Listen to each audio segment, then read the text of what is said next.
Mercito Gesta versus Joel Diaz Jr. para sa isang lightweight showdown. Hi, this is Bernardo Concepcion and you are watching Suntok Pilipinas.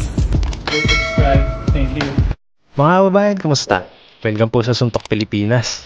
Ngayong Biyernes ng umaga, April 22 dito sa Pilipinas, ay nagbabalik si Mercito No Mercy Gesta laban dito kay Joel Diaz Jr. Ang kanilang bakbakan ay gaganapin dito sa Fantasy Springs Resort Casino dito sa Indio, California. Yan ay hatid ng Golden Boy Promotions at ng DAZN.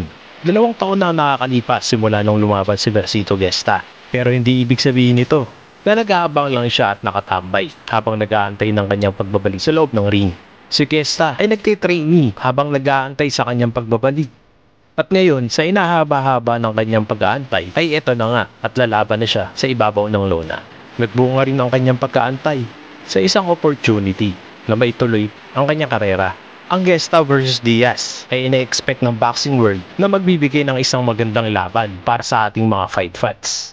Dahil isang world title challenger laban dito sa hard-hitting puncher na si Joel Diaz. Ang mananalo dito ay may chance ang umakyat sa rankings ng lightweight division. Si Gesta ay tubong Mandaue City, Cebu, Philippines. Pero ngayon nakatira dito sa San Diego, California. Ang kanyang huling naging laban ay 2019 pa, noong November, na nauwi sa isang technical draw laban kay Carlos Morales. At dahil nga sa COVID-19 pandemic, nagkandaot-dot na ang kanyang mga dapat na laban. Sa bakbakang Gesta versus Diaz, di hamak na mas lamang si Gesta dahil sa kanyang experience at mga nakalaban na magagaling na fighters. Ang pinaka-notable fight ni Mercito Gesta ay ginanap noong January 2018 laban sa WBA lightweight champion na si Jorge Linares. Ngunit bigo si Gesta matapos matalo via unanimous decision. Idagdag pa natin ang IBF lightweight champion noon na si Miguel Vasquez. At ang mga notable wins naman ni Mercito Gesta ay laban kila Carlos Molina, Gilberto Gonzalez, Martin Honorio at Robert Manzanares. Kung mananalo si Gesta sa laban na ito, posible na ito na ang way para sa kanya na lumaban muli sa isang World Championship fight.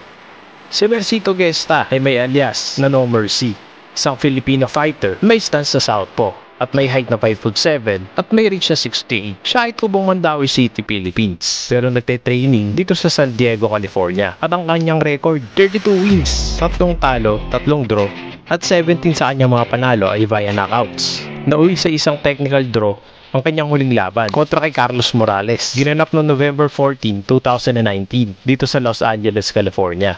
Sa kabilang banda naman, si Joel Diaz ay may edad na 30, isang American fighter na may stance na orthodox at may height na 5'8" at may reach na 68.5. Siya ay taga Palmade, California at ang kanyang record 26 wins, 2 talo at 22 sa kanyang mga panalo ay via knockouts. Wagi si Joel Diaz sa kanyang huling laban kontra kay Francisco Pena. Nanalo siya via knockout.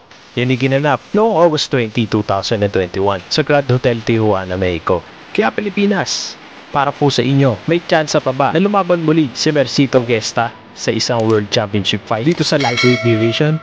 I-comment nyo na lang po sa baba at ating pag-usapan. Salamat po.